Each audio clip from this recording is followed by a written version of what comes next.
是你晓得这个吧？我晓得。要换教室，换到那边英语那边。我晓得。 It's very close to this place, and that's a condition I have posed because I want you to have the first session of the exam, the so-called prova in itinere, in the week of the last week of December when we will be having courses, and as I said, it will be in that week, and so I cannot miss any sessions. Because otherwise, it's a problem for me and for you also, because we have to go to January, and after say 3 weeks of holidays, it's always more difficult, just to have 1 or 2 lessons and then to have the exam. I prefer to have it right at the end, so that we are on a very tight schedule. Okay, so remember that I would myself will have to remember, mark it down in that in my calendar, because we're not here. We are over there in Aula B. It contains 50 people, so it's more or less, I don't know how many there are here in this room, but I suppose it's 60.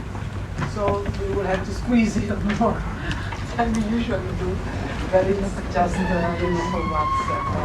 We could not really say no because there was an important topic. Can you hear me actually? Yes, can you hear me also at the back? Because I don't think the mic is working. It's not working.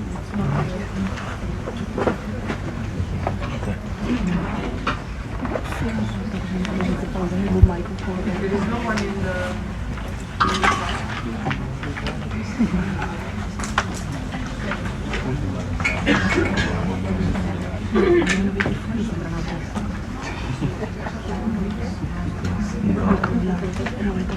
Okay, but I hope you can hear me. There is no one in the Zoom room. Yeah, that's what I did, but it doesn't really work. So. Okay, so that was just the announcement that I had to make. Last time we started our investigation of cartography and minimalism, right? So these are, as I said just at the beginning of the course, I think, these are the 2 main currents at the moment in generative syntax, and they are different. A lot of people say they are compatible. I don't think they are really compatible at all, and I will show you also why. Okay, we have started from Pollock's ideas in '89, and that was, the end of the '80s was the moment in which people started noticing that we have to accommodate many more things inside the sentence structure than we thought, and then these elements can have either a universal order or a variable order depending on the element that you are looking at. So last time, if I remember correctly, if I'm not mistaken, I gave you a small exercise to make during the last 10 minutes. You had to place 3 adverbs, and which adverbs did we get? I think we had well. Okay, we had well, always, and luckily.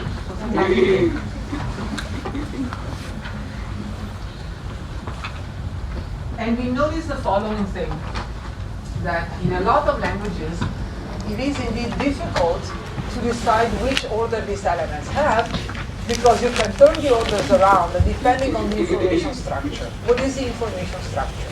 Okay, if I say, I saw John the other day, or if I say, John, I saw him the other day, the semantics of this sentence, of the 2 sentences, is identical. I mean, they are true in the same context when A is true and B is also true. Okay, so if you say, I saw John the other day, or John, I saw him the other day, they are both true in the same set of possible models, for those of you who are starting with semantics.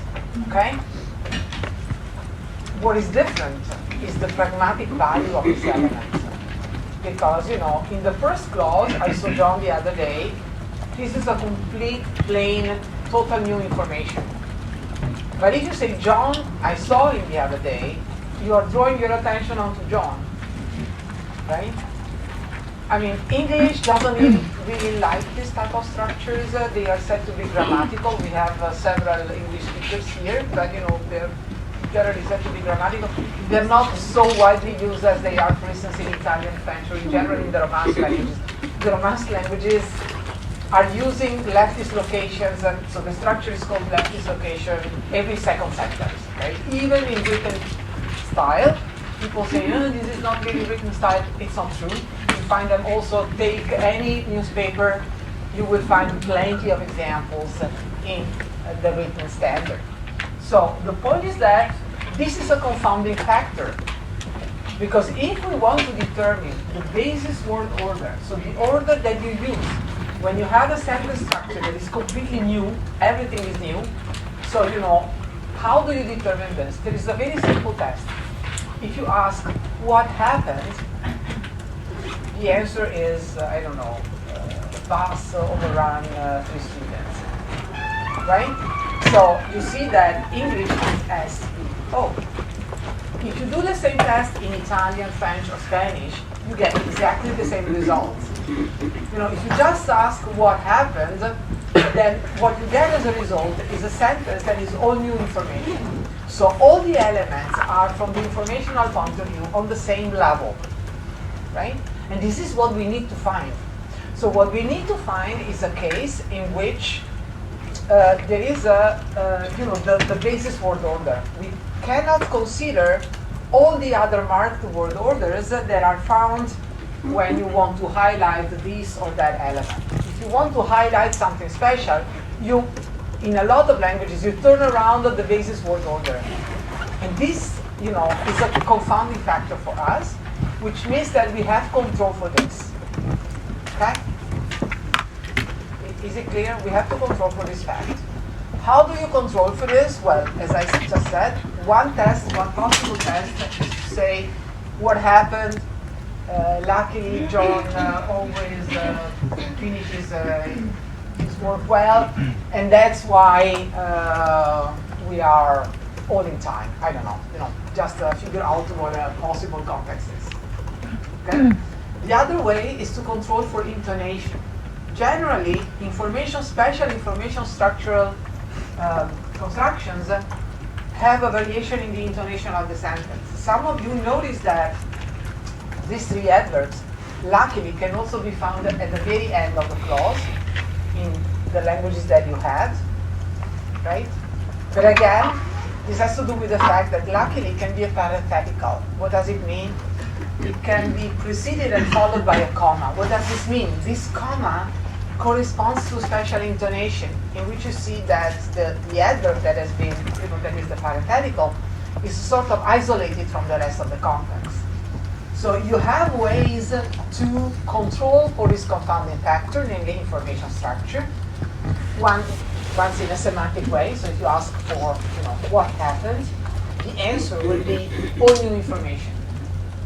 Okay? Or you try to control it from the intonational point of view. You try to have a sentence that doesn't have breaks, commas, pitches, or strange things. You just have to have it rather plain. Okay? So once you control for these factors, we have noticed that actually the order of these adverbs is exactly as I put it, at least in Italian. So those of you who are Italian will recognize a sentence like, luckily John always cooks well. No? Fortunatamente Gianni cucina sempre bene. So you have the order fortunatamente, sempre bene, which corresponds to luckily, always well.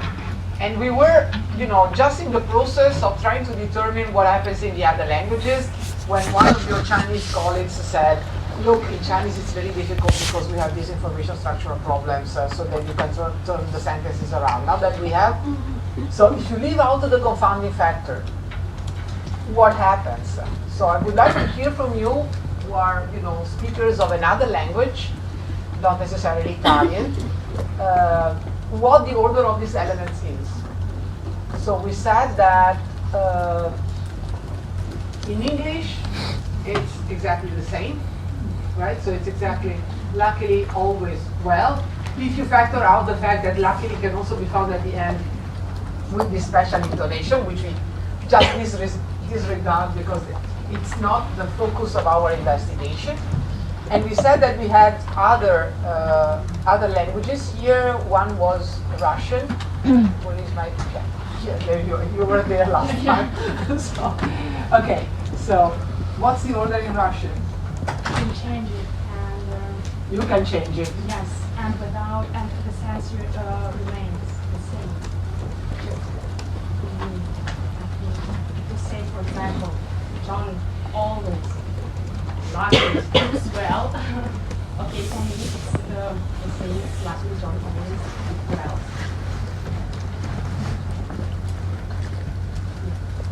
Yeah. So I knew about that because Russian. That's why I asked for Russian.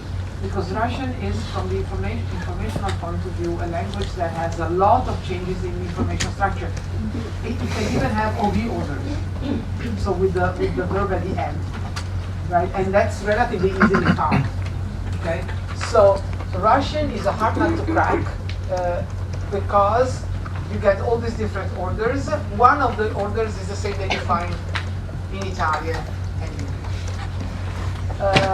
I had Farsi somewhere. Yes, there you are. Okay. What's the order? Farsi is an SOV language, right? Yes. The sentence we chose was, luckily my son always behaves well. So this was the equivalent. In Farsi, you would say the same for the adverbs. But the thing that I noticed is that in no case the verb ever comes before these. Never. Even if it's an adjective, just never. Never. It's a coherent SOV language. Yes. Yeah. Yeah. Now there are some studies on Farsi, that's why I know that it's an SOV language, where the verb comes at the end. And your colleague made a very important observation, namely that although the order of the three adverbs is the same that we find in Italian and French and Spanish and English, the order of the other elements varies. Okay? And in particular, in Farsi, you have the verb always at the end, which you never have in Italian. But this is going to last long, so do we have the whole lesson with the guy moving here and there? Okay, so we said Italian has this order, English has this order, Farsi has this order. For Russian, we have a problem of information structure which is rather massive, so we would have to sort of control for further factors. I had a number of other languages here last time on the blackboard that I don't remember any longer. Yes? Kazakh. Yeah, so what's the order for you? First, luckily, and then subject, object, always, well, and then verb. And then the verb. So it's similar to Farsi. Farsi. Where you have the verb At the at the end. It's again another SOV language. You see, SOV languages are actually the most widespread type of languages in the world. I showed you at the very beginning this table where you see, from the VALS, from the World Atlas of the languages. And you can see that SOV languages are actually the most productive type. And then the second is SVO. The third is VSO, and all the other orders are very marginal. Okay. Okay, further languages that we have here in the group. Maybe German, but I'm not positive. But I think the order The order is the same. There is the so-called rule of Tecamolo. Some of you who had German just recognize the Tecamolo rule. Yeah, in German the order of the adverbs is fixed, and it's exactly the same. So, how do we derive this? So, what we have noticed is the following. The order of the adverbs is always the same. Right? It's a universal word order. There are languages in which you can turn around the order, but this order is always possible. okay, in all the languages. This is a so-called universal hierarchy. This universal hierarchy was discovered by Guglielmo Cinque, who had a book in 1999, called Adverbs and Functional Heads, which made the following observation, starting from the idea that Pollock had, and that's why I started with Pollock. You know, he bases his intuitions on Pollock's ideas that adverbs don't change their position, and actually Cinque is able to show that this is universal.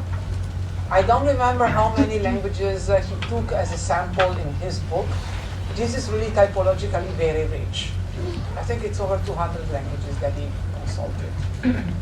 At that time, he was the head of the Centro Linguistic of the Linguistic Center. He could buy all possible grammars of all the languages. If you need to do a thesis in typology, just go to Venice, because they have a library that is extremely rich in this respect. They have all sorts of grammars, because he wanted to just to look, you know, at the order of the adverbs. But the main intuition that Pollock had, that adverbs don't move.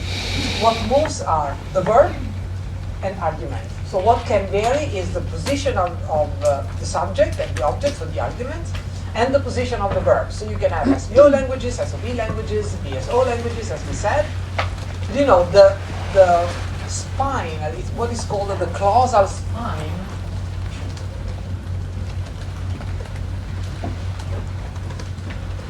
which corresponds to the number and the positions of the functional elements that you find, is the same as universal in all the languages of the world. Okay? And so if you look at Cinque's, he gives a number of very detailed distinctions. I will show you that in the next, in our next session when we have it, but before we do that, let me just sort of summarize what the line of reasoning is, okay? So, Cinque says you have the VP, which is the lowest portion of the sentence, which is something that we have already investigated a bit, you know, with all the problems about what happens when you have three arguments, where do they go, how do they get their semantic function, etc. And then the first set of elements that you have on top of the verb are voice, and we have already talked about voice, because voice corresponds to diatesi in Italian, right? And it means whether you have an active or a passive. And then on top of voice, you get a number of aspectual positions. We talked about aspect, some of you defined aspect. You know, it's aspect pertains to the type of action you have, whether the action is considered in its total, as also with its endpoint, or whether it's considered in the moment in which it's happening. Okay? So English has a very famous form for continuous aspect, the so-called continuous forms, so the ing form. And Italian has imperfect forms, which are also only for the past, but you know they are continuous forms, right? So there are a lot of languages that display aspectual distinctions. The Slavic languages are just crazy about aspect. They have all sorts of different types of aspect, protective, imperfective, etc. So if you learn a Slavic language, you cannot bypass aspect. Or the same with Old Greek. I don't know how many of you had Old Greek at school, but Old Greek has a spectral distinction. The so-called aorist is just a distinction in this term. Okay, so we start then with so we have the VP. Then we have voice, and then we have, I don't draw all the trees, I just draw the hierarchy, because it's going to become complex on this okay? And then we have aspect. Aspect can actually be split into various types of aspects. How many types of aspects there are? If you think about it, there is definitely, the prototypical notion of aspect is whether something is ended or not. I think there is still one place there. Right? One here. Here. Ah, thank you. as I said, people please squeeze in because there's many ones. Okay, so how many types of aspect do we have? First of all, perfective aspect. Perfective means the action has ended, right? So I make a small note here. Perfective. Then other types of aspects that we mentioned. Yes? Imperfective. Imperfective. Okay, this is the distinction. 我想的这个，但是我看我们工作这个呀，怎么还上升？ Well, telic and perfective are closely related. The telic is something like that has also to do with that. Also, other aspects, yes. Sorry, but in this case we do not distinguish. Aktionsart from aspect, and that's exactly what Schipper does. He does not distinguish between the two. So he says that. You all know what the distinction between Aktionsart and aspect is? No. Just a minute. I have to look at that and then we can talk. Okay, so Aktionsart is something that pertains to the lexical verb. For instance, if I have a verb like sneeze or explode, this is automatically a punctual verb. Okay? While if I say John went home, you know, the notion of going stretches over a certain amount of time, but then it ends. Okay? So aspect is something that I can add. Aktionsart is is more lexical. It pertains more to the lexical verb. But that's exactly what Schipper does. He says all these notions are all coded in the sentence structure. Okay? So one of the problems that people have found in his analysis is that he doesn't make any distinction. Okay? So that's it's a well-justified objection, but that's what he does. Okay? Further types of aspectual distinctions.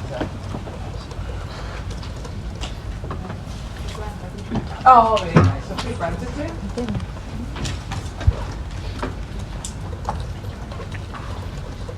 We also mentioned continuous aspect.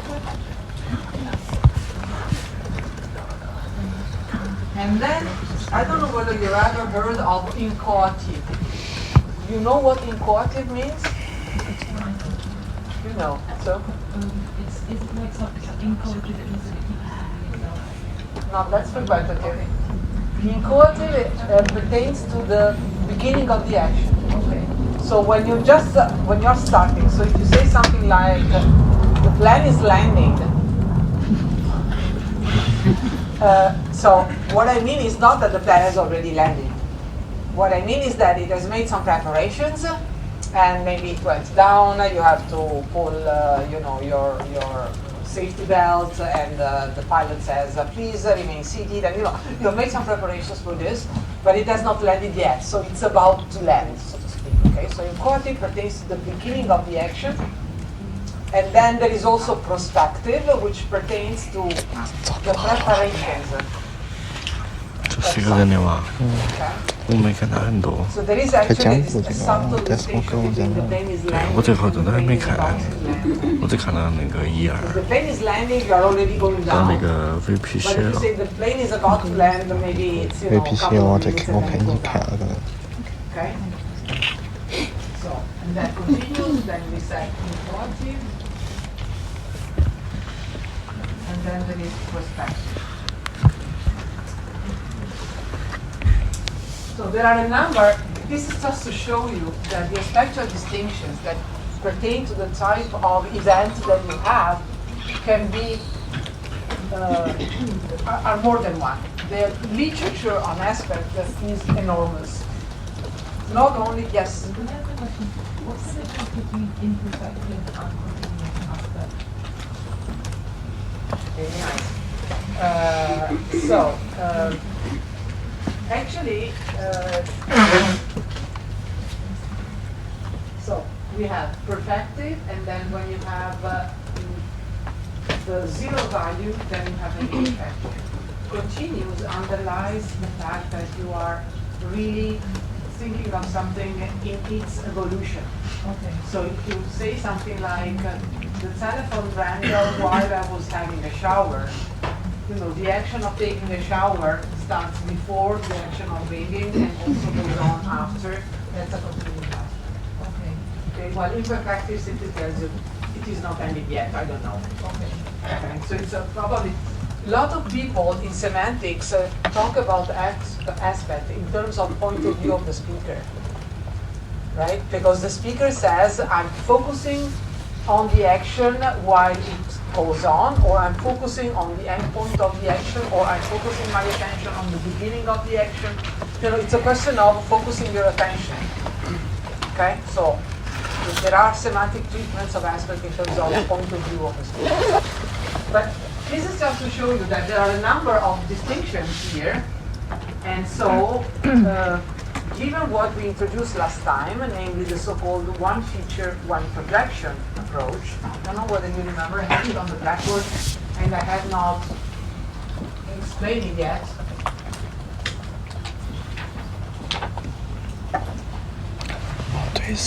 So the one feature, one projection account is simple.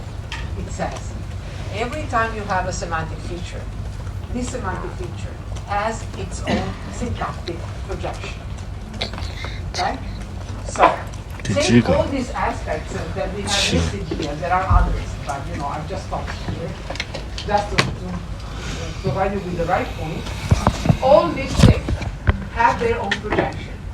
So, we said there is the VP, then you get voice, and then you get a number, the so-called aspectual field.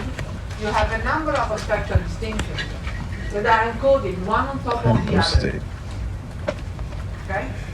And for each aspectual projection, there is one value, and one value is for each aspectual projection.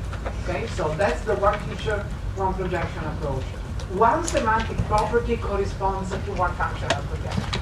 If you think about it, this is very different from what we have in minimalism. In minimalism, we have more or less what you had in the basic courses. We have the VP, the TP, and the CP. Period. You don't have anything else. And then you have to squeeze in all the adverbs, adjuncts, arguments, and various material that you have into three projections. You see?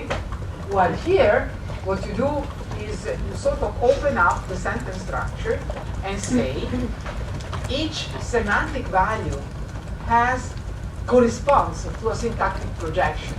So you know the semantic value of inchoative, the semantic value of prospective, the semantic value of continuous, of frequentative, etc. All these values are encoded in the sentence structure, in the syntax, through their own projection. Okay? And he says, okay, now we have, those of you who have the typology course in your piano study, pay attention because in typology, in the course, they go one step further and present you with the last developments of Cinque's idea. So this is particularly important for those of you who have another course like typology or dialectology, because otherwise if you don't know this, you don't understand what my colleagues are going to teach you in the other courses. Okay? Okay, so the basic idea is, on the one hand, we have minimalism. In minimalism, you just have three projections: VP, TP, CP, period. The other approach is, if we just make a list of all the possible adverbs, the aspectual adverbs, the modal adverbs, the tense adverbs, the manner adverbs, what we see is that there is a universal word order of these things. Right? If there is a universal word order, they must be placed always in a rigid position, just like collocative. Okay? What does this mean? Well, this means that all these elements, says Cinque, all these adverbs are the specifiers, are located in the specifier positions of the projection that has the same semantic value as the adverb. For instance, an adverb like always, what type of adverb is this? Is it temporal, aspectual, modal, or manner? Is it temporal? Are you sure? Always means continuous. So what type of distinction is this? It's on the blackboard.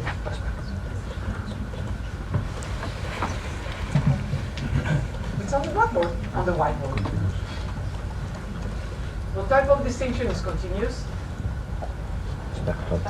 Aspectual. So always is an aspectual adverb. Okay? Well is a manner adverb. Luckily is a modal adverb. Right? It's a sort of expressing what you have. And I can show you that always is not a temporal adverb but an aspectual adverb because you can combine it with a future, a present, or a past. So you can say, I will always be your friend, or I've always been your friend. You know. So you see that always can combine both with past and with future, which means that it's not sensitive to the tense distinction. It's actually a spectral element. Okay? So, the idea is the following. There are a number of spectral distinctions. There are a number of tense distinctions. There are a number of modal distinctions. And in all this, so every distinction corresponds to a projection. And the specifier of this projection is always occupied by the adverb that has that semantic value. So, always will be inside a continuous spectral projection. Luckily, it will be inside a modal projection, probably an epistemic one. Okay? Well will be much lower in the sentence structure. Actually, Chico says it goes around voice. It's very low in the sentence structure. Okay? So the basic idea that Cinque has is if you want a development of Pollock's idea that adverbs never move. Adverbs are in a universal hierarchy, always in the same order, and the order is this. Okay? So after the VP you have a voice, so transitive and intransitive. Then you have a number of spectral distinctions. Then you have a number of tense distinctions, for instance, future or past, different things. And then you have move. How many types of modality do we have? I mean, tense is rather clear for us. It can either be past or present or future, right? Okay. Modality. What is modality?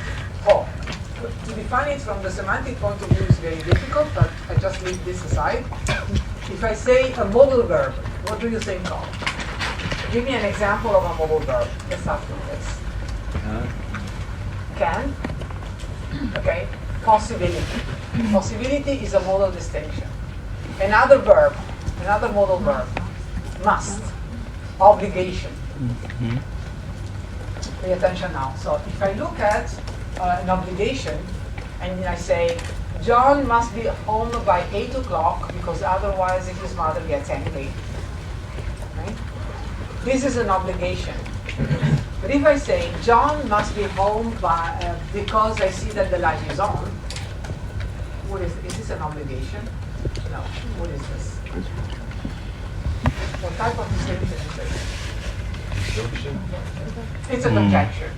Exactly. So it's me making the hypothesis that John is at home because I have empirical evidence that John is at home because the light is on, or the door is open, or whatever, you know, the car is in the garage. Or 对，然后又加上那个否定。 So this type of distinction is not called 对，当否定的 root 情况下， distinction as 第一个这个要 obligation. 变， It's called 要移到那个否定的前面。 Okay, we have basically two main groups of models. Those that provide you, it's called root modality, that provide you with a possibility, like John can swim. So, you know, it's a property of John that he can speak German or swim or, you know, climb a mountain, whatever. Or you have John must be home because otherwise his mother is angry. This is obligation. This is the so-called root modality. And then you have the so-called epistemic modality. What is epistemic modality?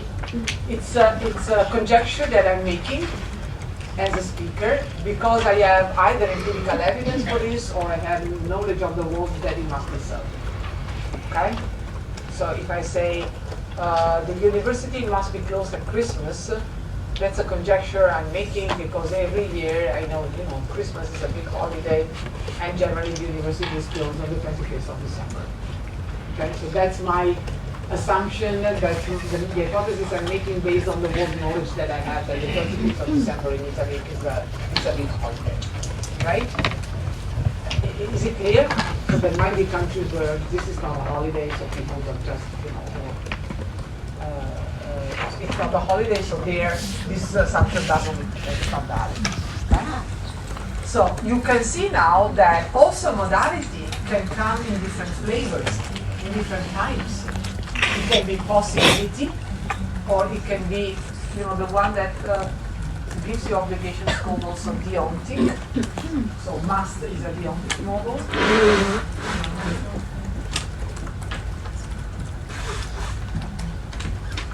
And it can be root or epistemic.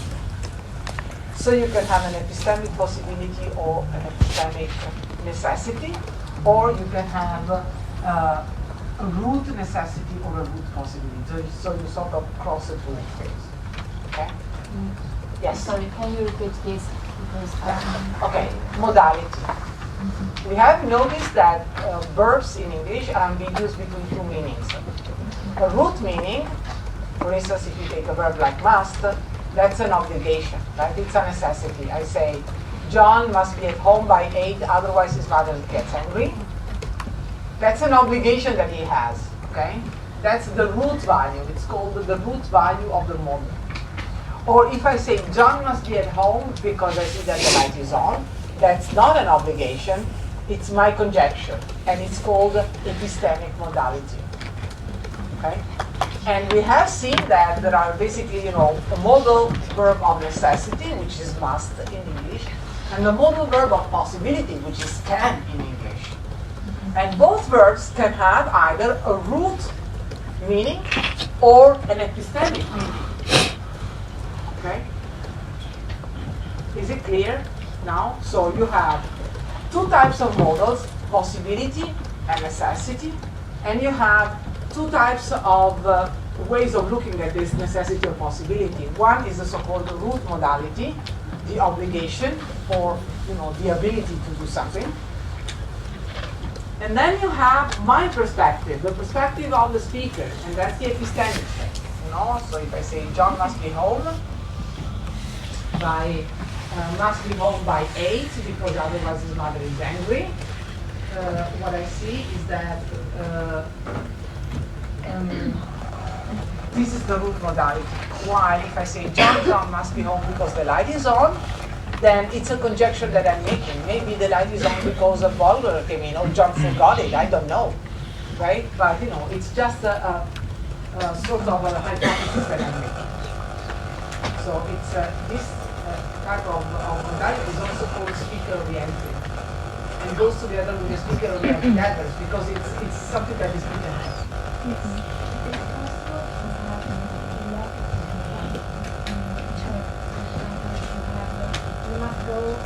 Out and have a coffee because this is too much. Okay, so the illocutive force of a sentence. So, first of all, illocutive force in some traditions, in some linguistic traditions, is called mood. Okay? And that's maybe what causes the confusion between the two. So what we have been doing is we have been trying to see that if I say modality, there is more than one type of modality. Illocutionary force is again something else that is also called modality, but somehow it's different because illocutive force is whether I make a statement, or I'm giving an order, or I'm asking a question. That's illocutionary force. Okay, and some traditions treat this as modality, but all these things are different things. You see? So root modality is not identical to epistemic modality, which is not identical to illocutionary force, and every of these things has its own projection. So the one feature, one projection account tells you, I'm looking at all the possible different semantic differences that I find in a sentence. each of these semantic distinctions has its own reflex in the syntax. What is the reflex? A projection. How do you occupy this projection? Well, you occupy it with a specifier, with adverbs. And this type of sequencing of VP, voice, aspect, tense, and mood, and then in the end, illocutionally force, which is on top of everything. So you have, if you want force, I just write force here. Okay? This is the universal. So this type of hierarchy is a universal hierarchy. And that's what Cinque makes a bet on. He says, in all the languages of the world, if you have a spectral distinction, it will always be lower than tense, and if you have a tense distinction, it will always be lower than modality, and force will always be on top of everything. Okay? So, essentially, cartography tells you what is universal in the sentence structure.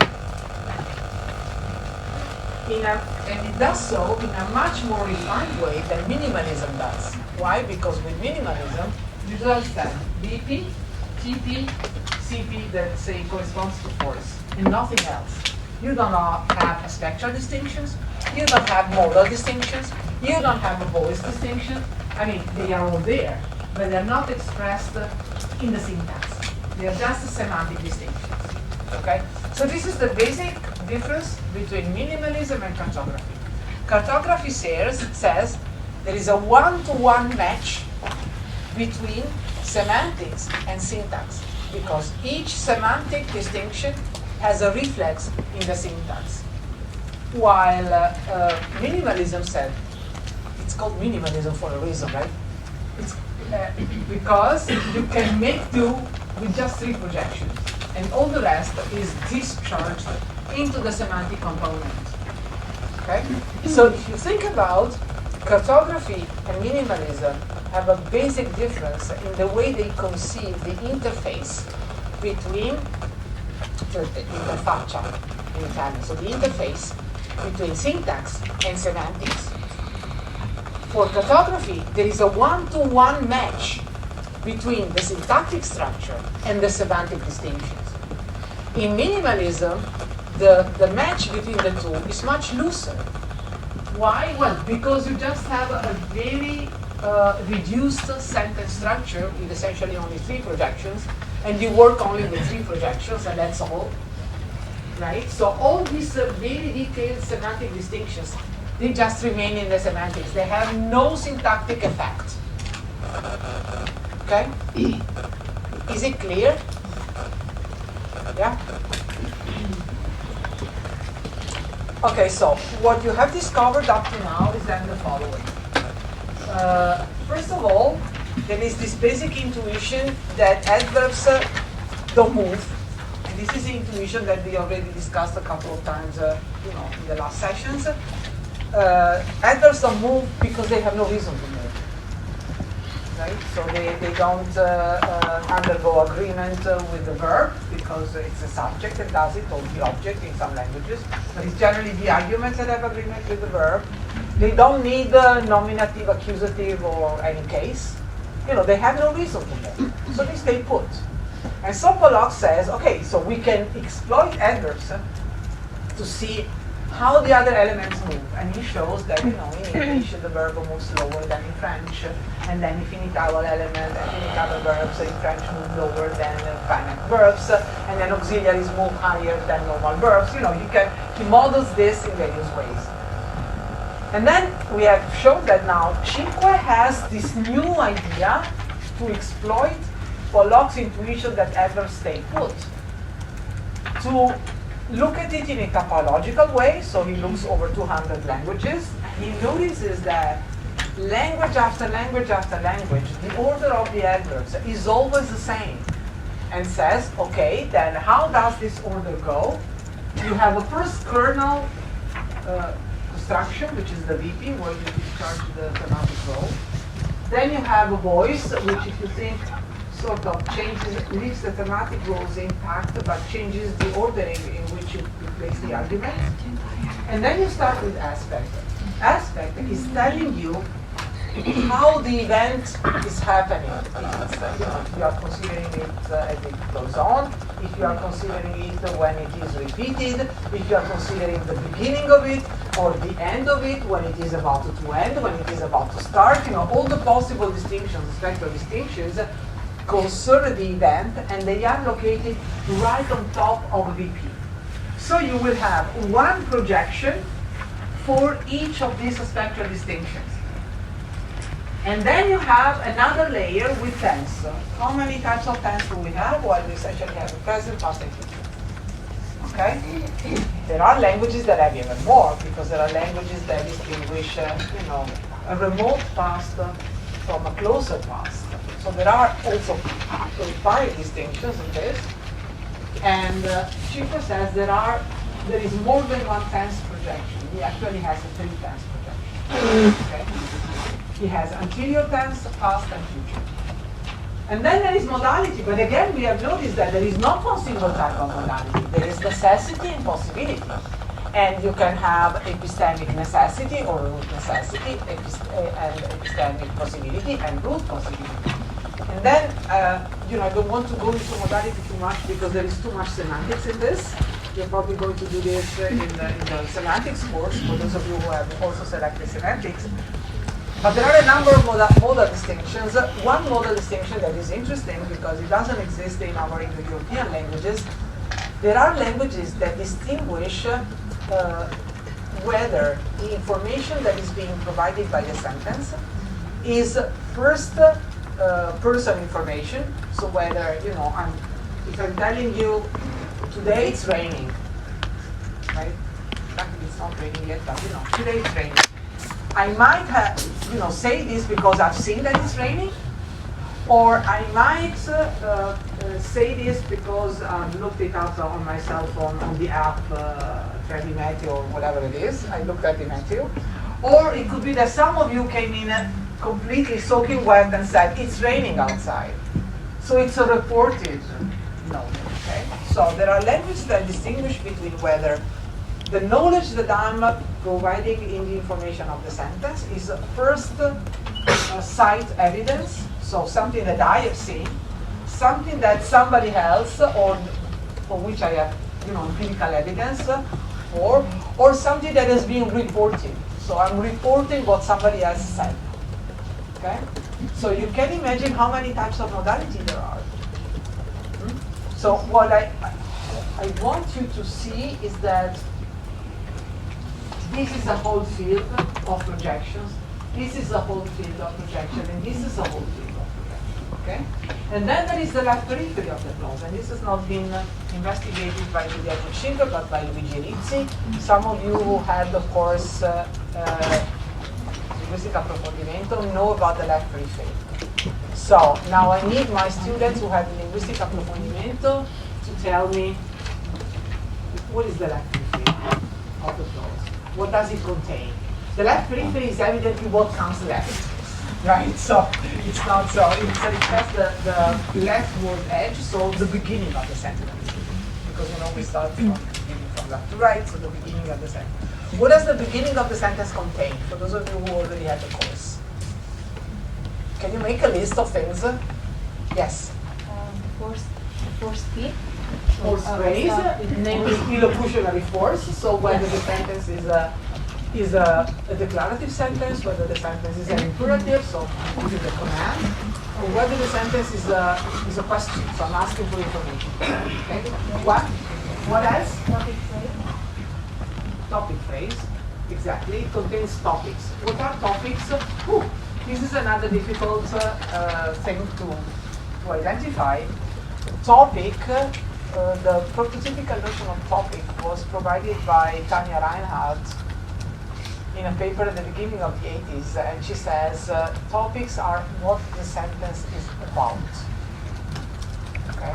So if I say John, I saw him the other day, what I'm telling you is now I'm going to talk about John, and then I will provide you with some information about John. Well, if I say I saw John the other day, it's all neutral. Okay? Or if I say flowers, I like camellias. That's my favorite example. what I'm telling you is, as for flowers, for what flowers are concerned, I like this type of flower. Okay, so this is what topics are, or at least this is the prototypical notion of topic. We are going to see that there are different types of topics. Again, you know, you can split from the information structure point of view different types, but at least this is the core notion. What else do you have in the lab? Focus phrase. What is focus? If I have something like, you know, I say something like, John bought a computer. John bought a new computer. The other person says, no, he bought a new car. You know, I'm correcting the other person. You see? This is called corrective focus. Focus is, and now I'm anticipating what I have in further slides. Focus is semantically conceived as creating a set of alternatives. Okay? So consider the sentence that says, John bought a new computer. There is a set of things he might have bought. You know, he might have bought a new computer, a new car, a tablet, a cell phone, I don't know, oranges, pears, and some salad. Okay, so there is a possible set of things that he might have bought, and I'm telling you that he bought one thing, but the other person is not, does not agree with that, and says, no, this is not the element that you have to pick up out of the list of the possible things that he bought. The element that you have to pick up out of the list is another one. So, another example. The typical example of focus are cleft sentences. If I say, it's John that did it, what do I mean? It was not Mary, it was not Peter, it was not Genevieve, it was not Carrie, it was John who did it. Okay? So I have a list of possible people who did something, and then I'm picking out of this list of alternatives, one alternative, and what I'm telling you is that only this person has done that specific thing. Okay? So you have two properties of focus from the semantic point of view. One is it opens up a list of alternatives, and the second one is it picks one and excludes all the others. So if I say it's John who did it, it's John who kissed Mary, it was not Peter, it was not Paul, it was not whoever that Michael, right? It was John, and only John did it, not the others. So what I'm doing is opening up the set of alternatives, selecting an alternative, excluding all the others. It's three operations that you think about. Okay? This is focus. And focus is generally defined from the semantic point of view. And then it has different syntactic properties. So the elements that are located in the left periphery are force, topic, focus, and then Rizzi also places finiteness. So these are all elements, if you think, that have to do with the information structure of the clause. So topic or focus, so if I'm drawing your attention on something, or if I'm drawing your attention on something else, you see? So these are information structural phenomena. Okay? And the bet that cartography makes is that there are actually two. One is the interface between syntax and semantics is very close. So for every semantic distinction, there is, so for every, they call them features, so for every feature, for every semantic distinction, there is its own projection. And the other is they are universally ordered. And they are most probably universally ordered not because of syntax, but because of the meaning that they have. So you will never find a language where on top of VP you find force, and then you find T, and then you find the aspect on top. So that it's not the way we think. You know, you start building up the event, you modify the event with the aspect, then you place it in a situation, in a given time, in a given world, that's modality, and then I tell you what I have to do with this thing that I have built. So whether you have to use it to update your set of knowledge, your set of information, or whether we want to use it because I need an information from you, so that's a question, or because it's a command. Okay? So water my flowers while I'm away I first start by creating the VP with water the flowers, right? Then I have a certain aspect, and then I have a certain modality, and then I give you the command. Okay? Is it clear? So essentially, what we do is we looked at in the syntax, there are a set of layers of shells, if you want, okay? And they are ordered always in the same way. How are they occupied? Through adverbs. And that's the reason why adverbs are universal. And they are universally ordered. So that modals always come before adverbs like aspectal adverbs that always come before manner. Okay? Is this clear? Let's go to minimalism. And now see what happens with minimalism. So here you have, with cartography, you have a set of many projections. Actually, last time I counted them, there were 34, right?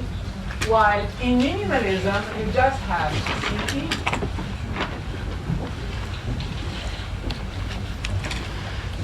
then you have TP,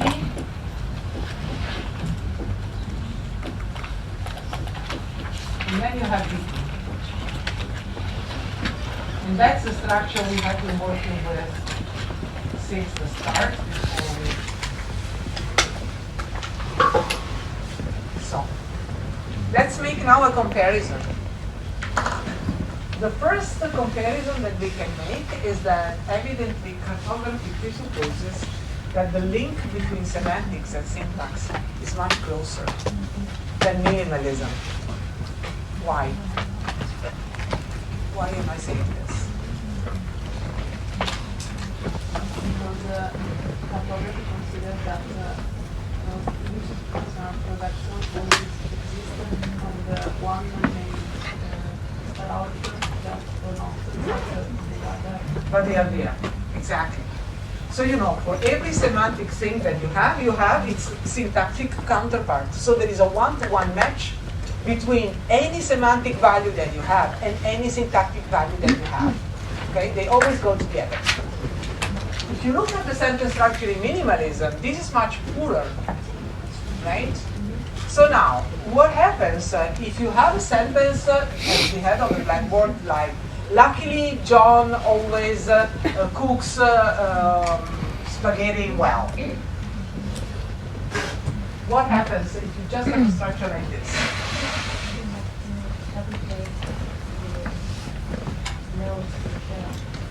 Exactly. Somehow you need space for all these elements, and you don't have much. So what do? You sort of duplicate this and you do this.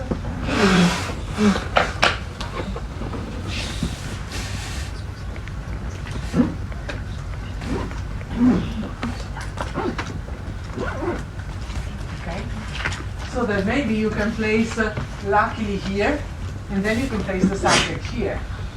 But you also have somehow to duplicate the VP because you need space for always and you need space for well. Right? So let's duplicate this node as well and see what happens. So suppose you have luckily here,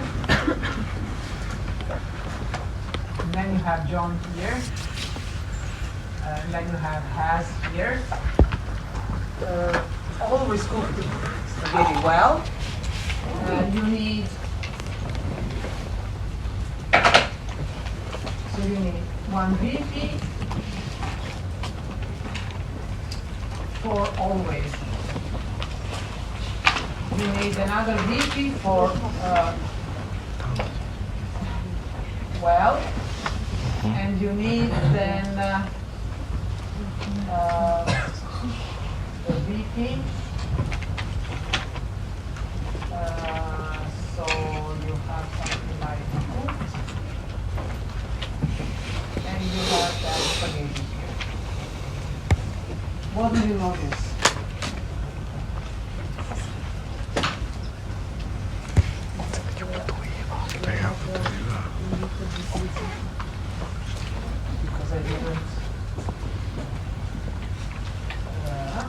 这有些点草。 Try to read the sentence. Is this the right order? No. Okay, the verb should be in between always and well. Right? Is there any space in between? No. Then what we have to do is we have to triplicate the node, and then also spaghetti has to move. But you see there is no space, so all you end up doing is duplicating all these nodes. So you have a TP, and then you have another TP, and then you have a VP, then you have another VP, and then you will have another VP, then you will have another VP. They are all duplicating themselves. So they're all identical. You see? But now, if they are all identical nodes, because they are identical in minimalist terms, how do I know that luckily is the one that comes first and John comes after that, and not the other way around? And how do I know that always comes before well and not well always? Because they are identical. So there is no way to distinguish. You see, fundamentally, the distinction between cartography and minimalism is that minimalism is not able to capture a universal generalization, namely that adverbs have a universal word order, have a fixed word order. You cannot switch them around, because if you have two elements here, the VP and the VP, you could in principle switch them around. So you could say well before always, but you don't find it. People just coming in, and I don't know what's going on here. Okay, so is it clear what the problem is? On the basis of Pollock's intuition, Cinque discovers that language after language after language, the order of the adverbs is universal, and says, okay, let's take this seriously. There is a semantic, so the way we think is we build up the event, and then we build up the way the event is made with aspect, and then we place it in a situation, in a moment in time, that's tense. Then we place it inside the world, that's modality. And then, with all these things that I have created, I will tell you what to do with this. Okay, whether you have a declarative or an imperative or a question. Okay? While minimalism says you don't need all these projections, you don't need all these elements, you just need a couple. What you can do is you can accommodate all the elements simply by duplicating the nodes. By rewriting the same node, but you can rewrite the same node. How do you account for the fact that the order is universal? So it's rigid, it's fixed. Because this view doesn't tell you why always is coming before well, because they are, both specifiers of the VP.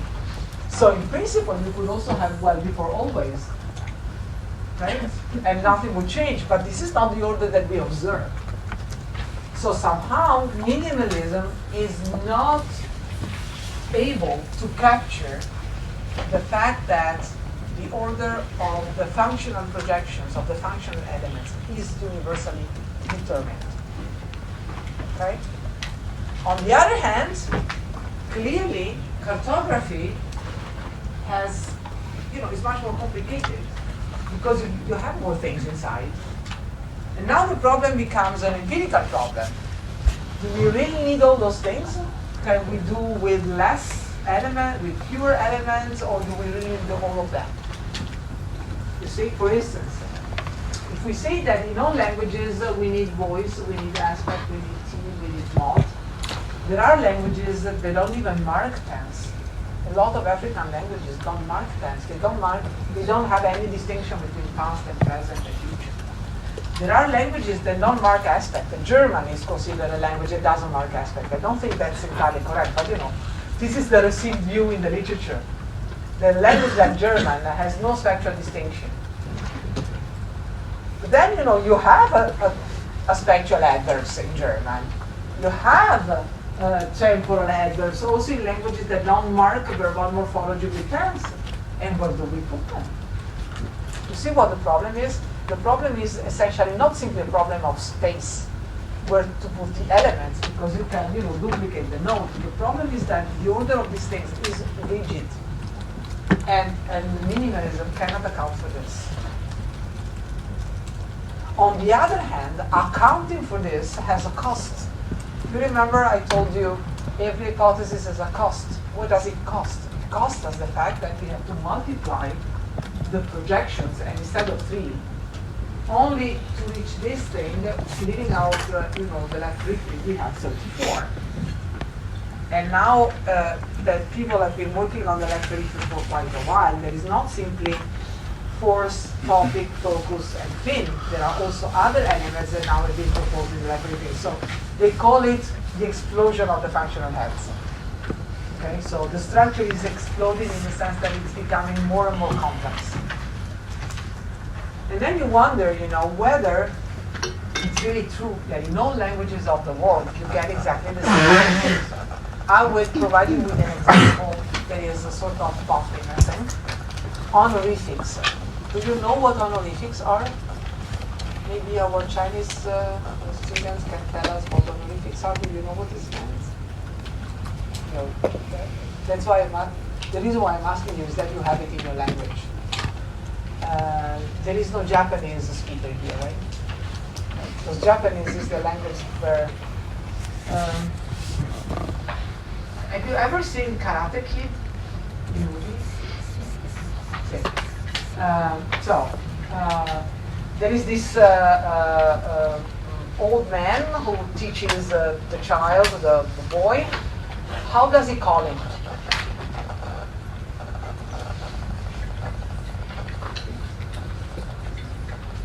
Don't remember? He always called him with the suffix, san. San. Right? And what's that suffix? That suffix is a honorific. So there are languages that distinguish when they call somebody else, when they say the name of somebody else, they sort of encode the social relation they have with this person. So whether this is somebody who is the master, and so they use one morpheme for somebody who is higher than them in the hierarchy, social hierarchy. They use another morpheme for somebody who is on the same level, and they use a third morpheme for somebody who is lower in the scale. Okay. So there is the noun, and then there are all these affixes that change according to the social relation that people have. I think the Chinese is one such language when you see this way. Now, honorifics are found only in some languages of the world. We don't have them in the European languages. Maybe you could just a minute. Yes. I think in Korean they do add the suffix, but they also change the verb. So they also speak differently. Someone who's younger or older, it changes all the time. And also in Parsi, we also change the verb. But we change it from, if we're talking to one person, it doesn't matter. We call them with a plural verb because we respect them, or they are older, or that's the way. Exactly. That's the same thing that we have in Italian. In Italian, we change the verbal form. If we are, I don't know how to translate this into English, because English just as you, nothing else. So, but however, we change the verbal form. It's a form of respect. Okay, and generally, my students, I always talk to them with respect because I need to respect my students. That's obvious. So I talk to them as if they were a plural. And when they get their degree, I move to the other form. It's not that I don't respect them any longer, it's just that we are in a more familiar relationship. You see? So there are reflexes of this, but no Indo-European language, as far as I know, has a suffix on the noun, when you're addressing the person or saying something, or talking about this person, that provides you with the social relation that they have to them. Now, since these things exist in some languages, do they exist in all the languages? So do we have honorifics as well in Italian, French, English, or don't we? And so if we do, then you see that encoding every distinction that you find in any possible language, in all the languages, multiplies the sentence structure. On the other hand, if you don't do so, you don't say that the order is universal, which is something that we have noticed. You see what the problem is? So Chipper goes for a very radical way. I think he still thinks that it's true. So he says, in any language, in any sentence, you find exactly always the full structure, always the same. It's always there. My view is a bit more moderate. I assume that some of you will have a course in phonology or already had it with Professor Balseghi last year. Those of you are in the second year. And in phonology, you probably all know about this. You have a number of an inventory of all the possible phonemes in the world, and then languages select some of them. Right? So each language selects some. So it's not that, English doesn't have ñ, while Italian does, or ñ, while Italian does. Italian doesn't have a h, while German does. There are all these differences. French has nasal vowels, right? And other languages don't. So every language selects from the universal inventory of features. Every language selects the elements, so the phonemes it wants to work with. It's very often evidently a historical thing, so it depends on languages evolve, they change also their phonology and blah blah, but there is this thing. I think that it might be the case that for the syntax it's the same. So each language selects from the inventory to activate a number of projections, not all of them. But if you activate them, it better be in this order. Because this order is universal, and it doesn't depend on syntax. It depends on the way we think. It depends on semantics. Because if you look at it, it's really, what has been discovered through Chipper's hierarchy is the way we think. So you first start creating the argument structure. So you put the verb together with the elements that are obligatory, subject and object.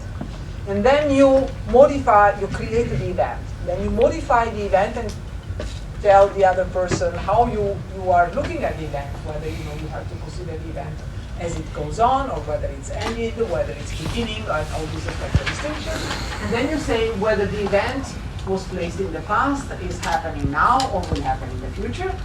And then you say in which world this happens. So it's in the reality, and you have an indicative form, or if it's something hypothetical, and then you have something like a lot of languages have a subjunctive form or a conditional form. And then when you are finished with this, and you have a whole situation that has been placed, you have created an event, you have modified it, you have placed it in a time and in a world, at this point you can do something with it. And this something is what the left periphery of the clause, so force phrase and all its companions tell. Okay? So, is it clear what the difference is? Yes. So, in your opinion, there are like languages that get some like a projection from the universal order. So there's no need to project them all according to the language. Exactly. But sometimes it can be possible that inside the language there are sentences that require some projections and Because others. they don't. Yeah. Yeah. This more moderate view that not in all the languages everything is always there, evidently opens up the other question whether in a single language you always have everything. For instance, if you say, I don't know, I went home, do I have a continuous aspect there? Because there is no morphology that tells you about continuous aspect in that sentence. That's another problem. I think that this is really an empirical question. So we have to find ways of testing whether all the possible projections are always there, and whether there are some depending on the language or depending on the structure of the single sentence. Okay? So if a sentence in Italian doesn't contain luckily, you always have a one projection and a plurality projection. And this again depends on how you want to modify it. So if you want to model this maybe in a neurological terms and say, every language creates a sort of circuit, right? There is a set of nodes that light up when you use them or that do chemical stuff when you use them, right? And although they are part of the network, sometimes you just don't activate them. So they are part of the network, so they could play a principle, but they don't in that specific point, you see? In symbolic structure, inside the language, we could not project we could project only the shells that are needed because of the sentence. Exactly. So, even within cartography, there are various ways to see this. You could say, all the projections are always there, 34, and you take 34, any structure, wherever. Or you say, we really need all this burden, maybe I just activate some of them. And this could depend on the language or even on the sentence, on the single sentence you're using. Right? So in a view, you would say, I went home doesn't have any epistemic modality in it. You don't need to activate it. So this is an open problem, an open question.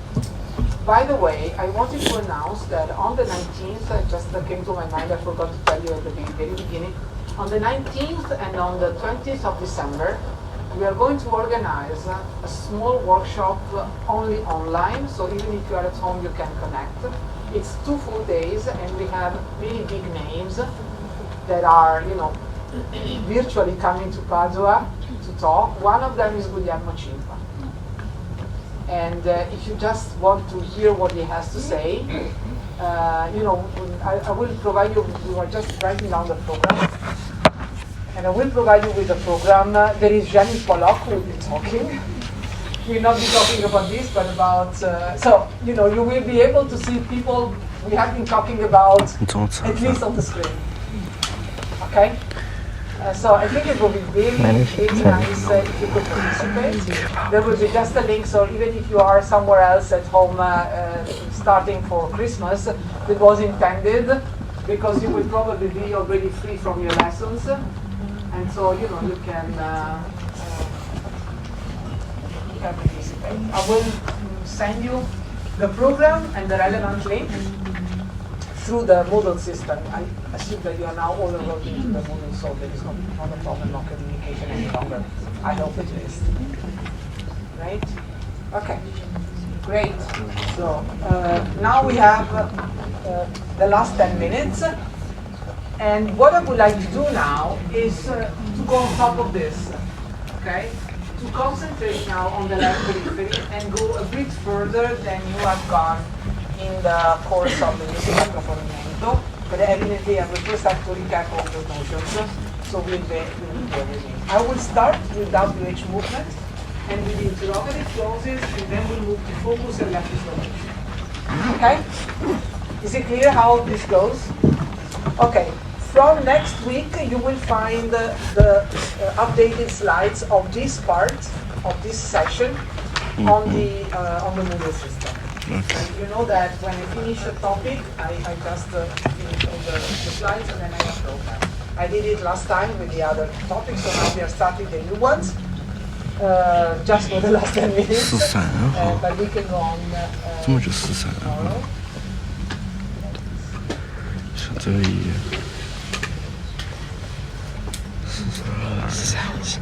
，Okay. 对。 So, new topic. Interrogative clauses. Now we are moving to force. We are zooming in onto this part of the structure. 啥意思啊？ Can you tell me what an interrogative structure is? 它顶的，它下面是一个没有睫毛的，还有白色的睫毛啊，组合成这个。 Can you provide me with an example of an interrogative structure? 这个我没看过，这个写的老师讲的这个。对，我是 B 站吗？对，对我看了，但是没点进去看。 Exactly. So it's these are questions. What's the purpose of asking? 对对，它只有一点点。 It's very trivial, but it's to gain some information, right? To gain some information. So what are you doing means, I want to know what you're doing right now. So if I ask on the telephone, what are you doing? Then, I want to know what the other person is doing because I can see it. But there are other type of questions, for instance, if I get into the room and I see that all the students are leaving while we should start the lesson, then I can ask, what are you doing? I perfectly see what you are doing, you're living. It's just that this you living does not cope with my expectations. And so what I'm doing is I'm expressing my reproach and my surprise at your behavior, because you should be here. You should be having lesson. Okay? So you see that the syntactic structure of an interrogative clause does not always match the pragmatic function of the interrogative clause. So if I ask you, can you please open the window? I don't expect an answer like yes. What I expect as an answer is that some of you, stands up and opens a window, right? Or if I ask you, can you tell me the time? Again, the answer will not be yes, but it will be, exactly the time, you see? So sometimes I ask a question which is actually a command. It's a masked imperative. Sometimes I ask a question and it's not even a question. A very typical example of this is, why are you laughing? Right? So I sort of reproaches, so this comes out very nicely in German and in Italian too, when you say cosa ridi. Right? So the thing that cosa in Italian means what. So it's what laugh you. That's the translation. So laugh is an intransitive verb. It doesn't have an object. So that cosa there has no reason to exist. Okay, I don't know whether in other languages there is this phenomenon. It's called why like what, because you use what, but you actually mean why. In English it doesn't, so I need to resort to other languages. But it definitely exists in German, it exists in Italian. Okay?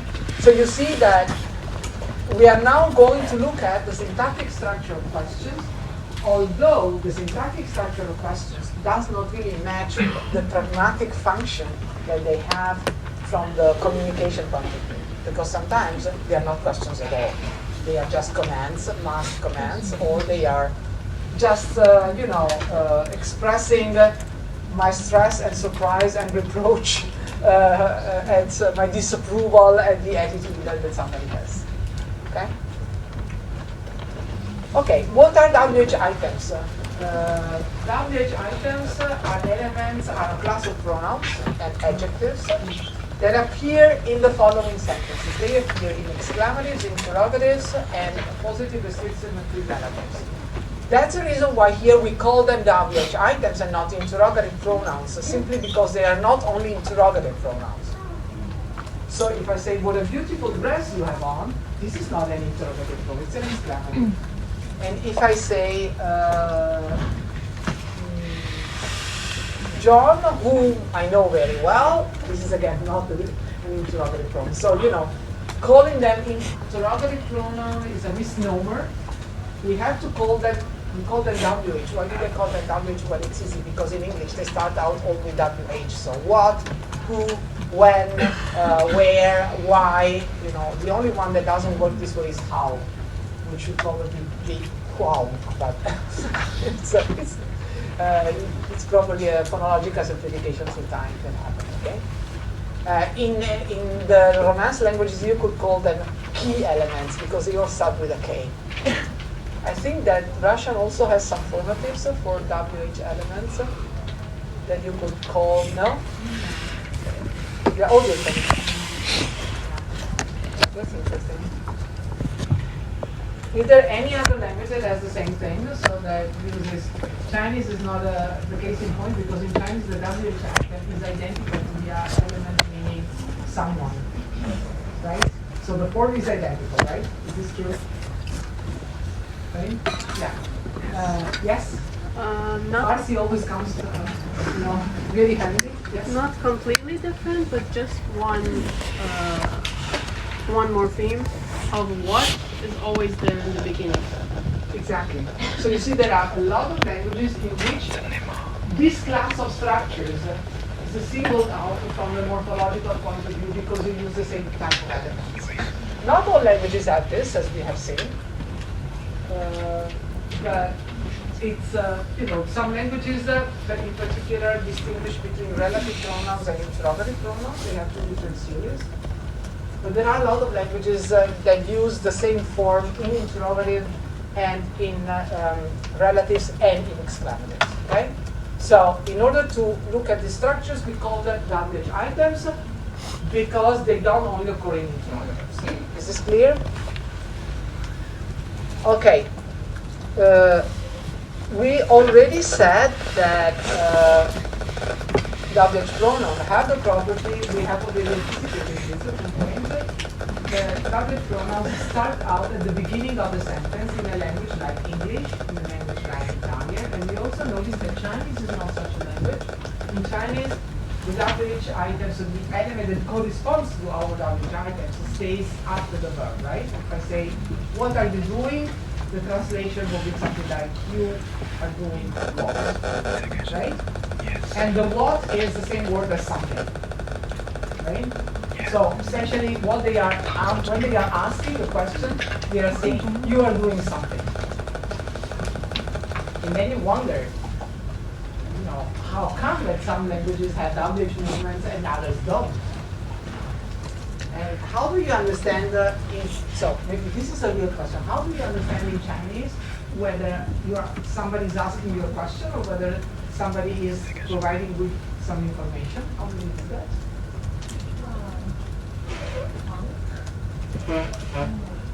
Tone?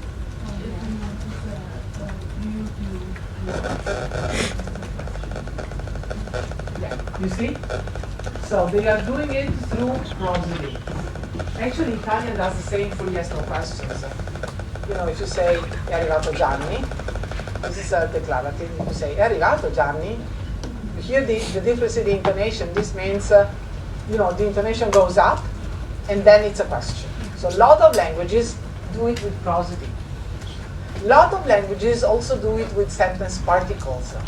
They add a particle at the end of the sentence. Chinese also does in some cases, right? As far as I know. Okay, so we see that WH items have a different behavior in different languages of the world. When you move them, where do you move them? You move them to the beginning of the sentence. So one wonders and says, what is the distinction between I'm reading the book and what are you reading? Okay? Because this what is going on top of the whole sentence structure. Okay?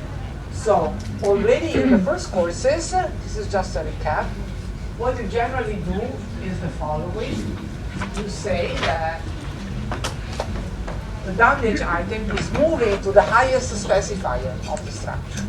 Right? So if you have something like, what are you doing? You have something like this. Now I'm using a minimalist structure.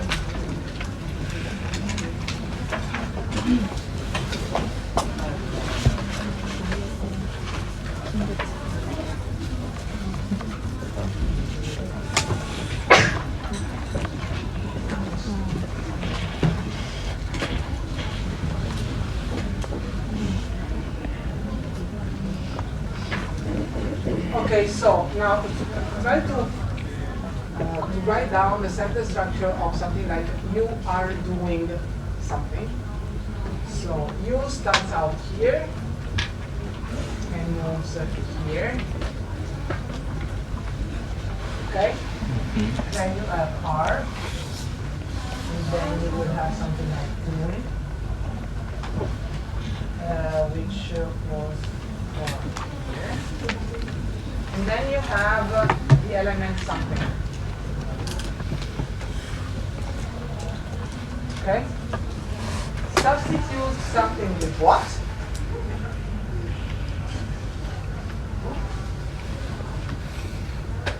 And you have a language like Chinese or like Beloumese where you don't move. or like, the familiar version of French as is supposed to WHC2. So the phenomenon that you have in Chinese is called WHC2, meaning that you don't move the WH item. Okay, just writing it here.